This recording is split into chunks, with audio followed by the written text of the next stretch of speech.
দুঃখের কথা কি তা কইতাম, একদিন আইসলাম না ফেসবুকও, অত সুন্দর একটা ঘটনা মিস করে লাইছি। জানো নি কিতা মিস করছি? আমি অন্য ভিডিও অ্যাড করমু, তোমরা দেখো কিতা মিস করছি।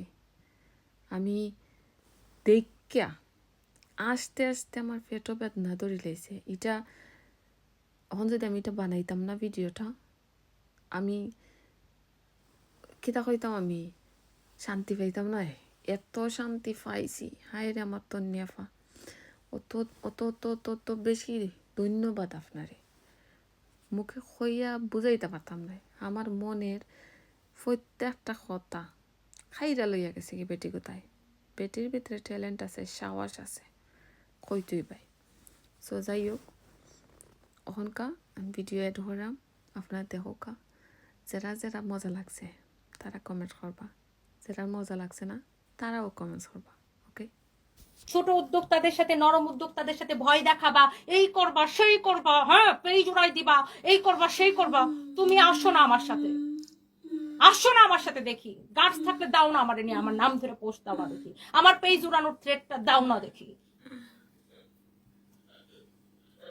হাউন আঙ্কেলের যে হাউন আঙ্কেলের ভাতের হোটেলে তো যায় বহুত ভাত খাইছো, আর কোন ভাত আঙ্কেলের ভাতের হোটেলে যা ভাত খাবা দেখবো না আমি। ছোট উদ্যোক্তাদের টাকা পয়সা মারবে, টাকা নিবে, নিয়ে ঠিক মতো কাজ করবে না। উদ্যোক্তারা কিছু বললেই উদ্যোক্তাদের পেজে রিপোর্ট করবে, এই করবে সেই করবে, মামলা হামলা ধামলা ভয় দেখাবে। মামলা মামলা খালি তুই একা চিনস রে,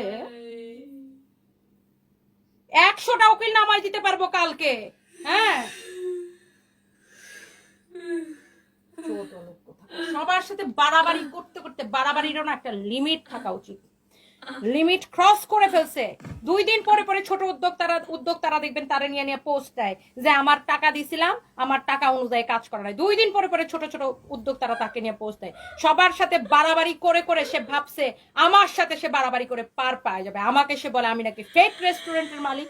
আরে ফকির নিতে তো ভুল লাগেছিস, তোরে 2 দিন আগে আমি টাকা দিয়ে কিনাই না আমার এই শোরুমে লাইভ করাইছি রে। আমাকে কেউ টাকা দিয়ে কিনে নিতে পারছে?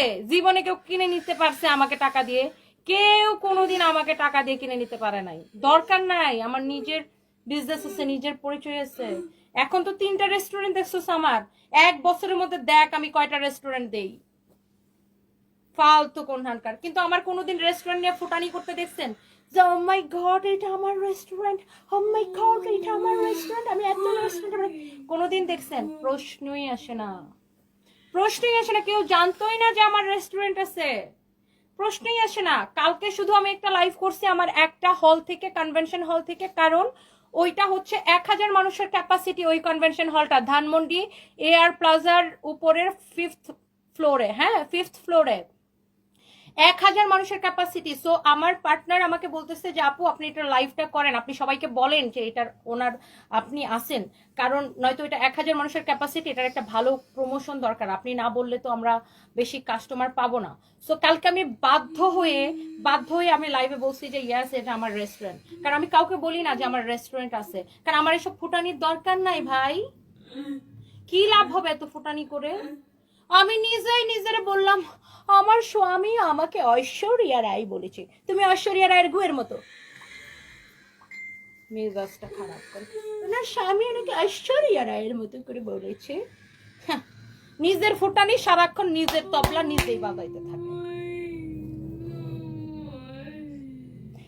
আমাকে বলিউডের নায়িকাদের মতো লাগতেছে, তোমাকে বলিউডের নায়িকাদের ফাঁসার মতো লাগতেছে। মেজাজটা খারাপ করো। বাংলাদেশের কোন নায়িকারা বলতে নুসরাত ফারিয়া যে এত সুন্দর, পরিমণি আপুরা যে এত সুন্দর, তাদেরকে কোনোদিন বলতে শুনি নাই আমাকে বলিউডের নায়িকাদের মতো লাগতেছে, আমি বলিউডের মতো, তুমি বলিউডের নায়িকাদের পাশার মতো। ফালতু কোন হালকা, আমার সাথে রক্ত শুষ্ক একদম চামড়া তুলে লবণ লাগাই দিব তোরা, ফালতু কোন হালকা। এটা হচ্ছে দেখেন খুবই সুন্দর, দেখেন অনেক অনেক সুন্দর। আর এই যে উদ্যোক্তা গুলারে যে সে ঠকাইছে, অপকর্ম গুলা যে করছে, কালকে যদি আমি খালি ডাকি যে কার কার সাথে বদমাইশটা অপকর্ম করছে, আসো রাস্তায় নামো, সবাই সবাই রাস্তায় নামবে। সবাই নামবে, কয়েকশো উদ্যোক্তা রাস্তায় নামবে। আজকেও এক মহিলারে দেখছি, ওরে নিয়ে ভিডিও ছাড়ছে। কি ভিডিও ছাড়ছে জানেন?